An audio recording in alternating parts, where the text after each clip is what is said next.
धनबाद यानी कि कोयले की राजधानी।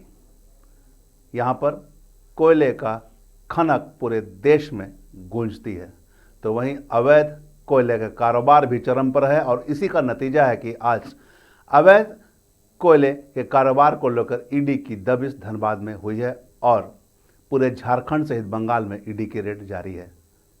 नमस्कार, मैं धीरेंद्र और आप देख रहे हैं मिरर मीडिया। धनबाद में कोयला चोरी और अवैध खनन के मामले में ईडी ने पहली बार छापेमारी की है। इसकी जद में कई कारोबारी आए हैं। शुक्रवार की सुबह से ही धनबाद से लेकर बंगाल तक हड़कंप मचा हुआ है। धनबाद से बंगाल तक 40 जगहों पर ईडी की रेड चल रही है। यह रेड कोयला माफियाओं के ठिकाने पर चल रहा है। समझा जा रहा है कि कोयला चोरी और तस्करी के लिए तैयार हुए एक मजबूत नेटवर्क के खिलाफ ईडी की यह बहुत बड़ी कार्रवाई है।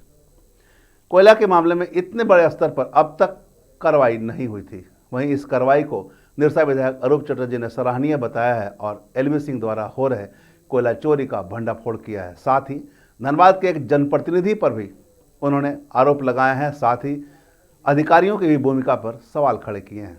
अच्छी बात है, ईडी की नींद खुली है और खास करके सुन रहे हैं जो लाल बाबू सिंह के जितने भी ठिकाने वहाँ भी ये कर रहे हैं।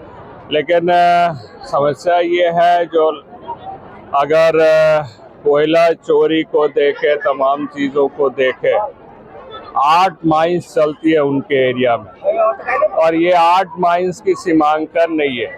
सबकी रेट अलग अलग है। कहीं 60 रुपया टन बीसीसीएल पेमेंट करती है, कहीं 650 रुपया टन एमडीओ बोर्ड में पेमेंट करती है कोयला।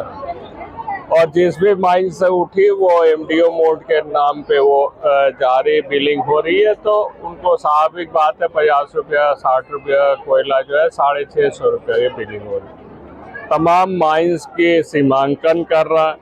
एमडीओ मोड में 0 एम्प्लॉयज़ के रूप में दिया जाता है, जबकि ये जो है जो सुरुंगा का माइंस है जो कुमनाथ सिंह चला रहे, उसमें आज तक हम लोग के विरोध करने के बावजूद भी पंपिंग जो है पूरा बीसीसीएल कर रहे हैं। वहाँ एम्प्लॉयज़ जो है पंप ऑपरेटर से लेकर फीटर ऑपरेटर सब बीसीसीएल के हैं। आज भी कुजामा में कोयला चोरी चल रही है। जो ऊपर की सिम है, जो खराब सिम है, उसके नाम पर वो बोली लगाई जाती है, डीओ लगाई जाती है। जो हायर सिम है, वास्तविक ग्रेड का कोयला है, वो पैसा लेकर उस ग्रेड की कोयला को ट्रांसपोर्टिंग किया जाता है।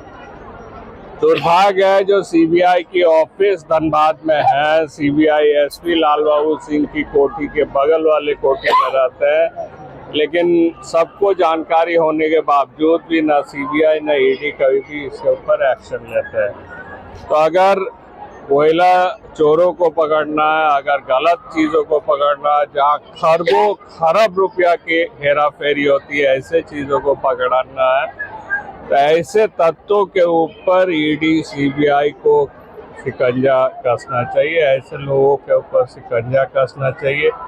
ऐसे लोगों के ऊपर भी कसना चाहिए जहां जनप्रतिनिधि होने के बावजूद भी 8 से लेकर 10 तो हार्डकोक चला रहे हैं, जहां कोयला चोरी का 200 हाईवा ढूंढते हैं, लेकिन फिर भी अधिकारियों जो है अधिकारी की मिलीभगत से वहाँ चलती है। तो हमें लगता है जो ईडी को ऐसे और सीबीआई को ऐसे लोग, जो लोग बीसीसीएल या कोल इंडिया को खा रहे, बीसीसीएल एवं कोल इंडिया को अपने बाप का राज समझ रहे, ऐसे लोगों पर शिकंजा कसते हैं। कोयले के अवैध धंधे से धनवान बने लोगों की परेशानी इस बार बढ़ सकती है। आज की कार्रवाई इसलिए भी महत्वपूर्ण मानी जाती है कि बंगाल की ईडी और झारखंड की ईडी ने मिलकर एक्शन की रूपरेखा तय की है। झारखंड में 18 जगह पर रेड चल रहा है, तो बंगाल में 24 जगहों पर रेड की सूचना है।